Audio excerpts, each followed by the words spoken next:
Cheers everybody, welcome back to my channel Ali. Dan hari ini kita akan membahas satu manga legend. Nah, manga yang akan kita bahas hari ini adalah 20 Century Boy, yang merupakan manga karya salah satu mangaka legend yang ada, yaitu Urasawa Naoki, dimana dia terkenal dengan karya-karyanya yang unik dan punya ciri khas tersendiri gitu. Dan tentunya saya sebagai wibu elitis itu pasti pengen coba sesuatu yang baru, sesuatu yang tentunya berkelas, ya kan. Dan dan aku punya kesempatan untuk memiliki dan mendapatkan komiknya dari volume 1 sampai volume 22. Disclaimer dulu bagi kalian yang juga nyari komik ini bekas, entah itu bekas atau enggak.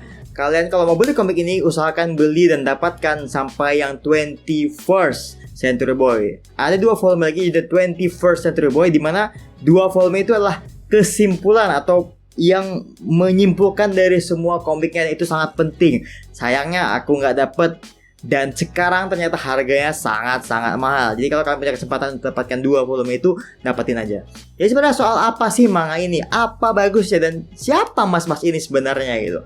Jadi kita akan bahas 20 Century Boy secara lengkap dan sebisaku, karena dia sangat kompleks dan semoga kalian bisa paham. Maka dari itu, selamat datang di Wibu Talk. Nah, 20 Century Boy ini adalah manga yang rilis di tahun 2000-an awal, tapi latar belakangnya itu, latar ceritanya itu dimulai dari tahun 1970 sampai 2018.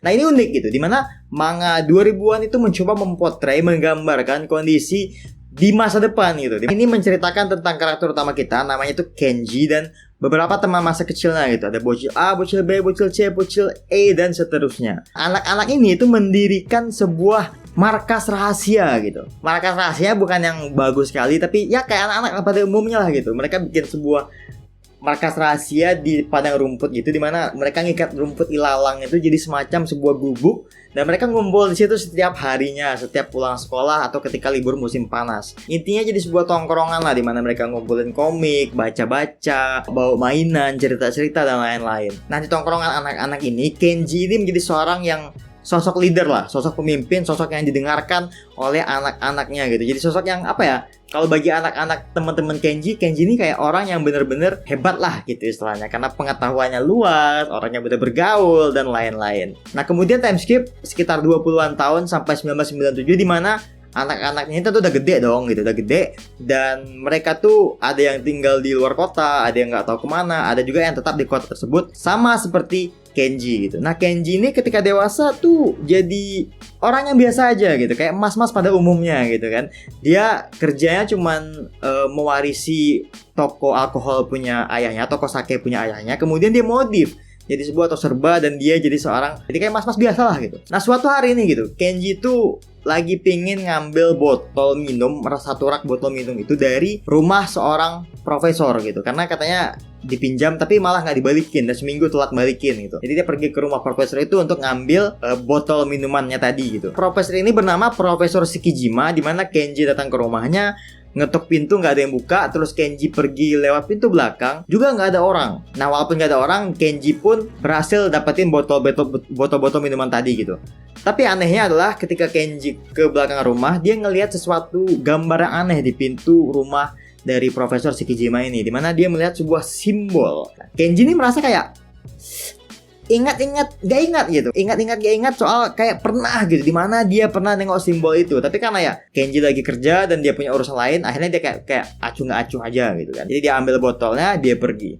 Nah, beberapa saat kemudian muncul sebuah berita di koran, dimana seorang profesor dan keluarganya itu hilang setelah ikut dalam sebuah perkumpulan misterius. Dan ternyata jeng profesor yang hilang di berita itu adalah Profesor Shikijima, yang rumahnya didatangi oleh Kenji beberapa waktu yang lalu. Kenji awalnya kayak, oh, what the fuck is this gitu, kayak curiga lah gitu. Tapi ya ujungnya kayak ya udahlah gitu kan, nggak terlalu berhubungan sama dia, jadi ya udahlah gitu kan. Sampai satu hari muncul lagi sebuah berita di mana ada seseorang yang melakukan bunuh diri terjun dari sebuah gedung gitu. Nah, ternyata orang yang terjun tersebut adalah teman masa kecil Kenji yang bernama Donki. Kenji shock dong gitu. Dia mendengar hal tersebut, dia shock gitu. Karena dari sepengetahuannya, Donki itu bukanlah seorang yang bakal bunuh diri. Dia kenal Donki itu dari kecil, Dia orang yang optimistis, dia orang yang semangat, orang yang logik, dan gak bakal pernah ngelakuin bunuh diri. Itulah yang dipikirin oleh Kenji.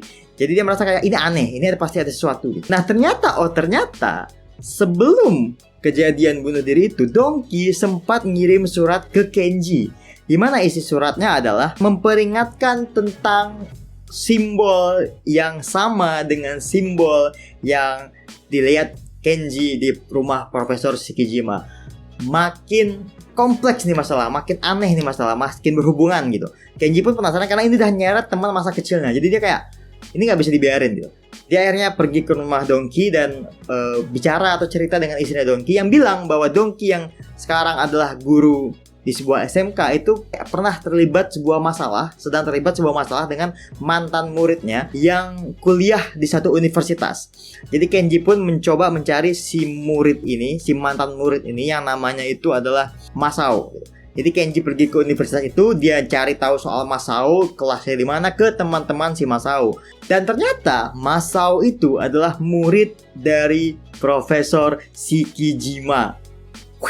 Dia murid Profesor Shikijima yang hilang sekeluarga. Dia juga mantan murid Donkey yang juga pernah cekcok sama Donkey, yang menyebabkan Donkey akhirnya bunuh diri ataupun terlihat seperti bunuh diri. Jadi sebenarnya ada apa nih sebenarnya gitu. Kenji pun semakin penasaran, semakin mencari tahu tentang kebenaran yang ada, dan Kenji akhirnya menemukan bahwa Masao merupakan seorang anggota dari sebuah perkumpulan misterius. Kenji terus mencari tahu sampai di titik dimana dia akhirnya tahu bahwa kelompok misterius itu udah lumayan gede, lumayan banyak pengikutnya, dan dipimpin oleh satu orang yang disebut Tomodachi atau sahabat. Sahabat ini adalah orang yang misterius sekali gitu. Dia pakai topeng, sosoknya nggak tahu siapa, asal dari mana, dan lain-lain. Tapi satu hal yang paling jelas adalah sahabat itu kenal dengan Kenji. Karena satu pertemuan pengikut tersebut, Kenji menyusup ke situ, ternyata dikenali oleh si sahabat. Dia kenal dengan Kenji. Jadi Kenji itu pun yakin bahwa sahabat yang merupakan dalang dari semua kegiatan, dari semua kejadian yang rumit dan kompleks tadi, yang merenggut nyawa Donkey tadi, adalah salah satu dari teman masa kecil Kenji. Jadi sepanjang ceritanya itu isinya simpel aja, dimana Kenji itu mencari siapa sosok sahabat ini sebenarnya gitu. Sesimpel itu.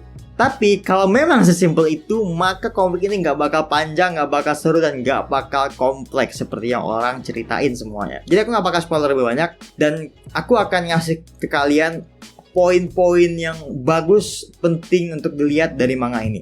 Yang pertama, ini adalah cerita anak-anak. Semua hal yang terjadi, semuanya berawal dari markas rahasia yang dibuat oleh Kenji dan teman-temannya. Dimana di markas rahasia itu mereka pernah bikin sebuah buku yang disebut buku ramalan. Nah, di dalam buku ramalan itu mereka bikin nih, apa aja yang bakal kejadian di masa depan.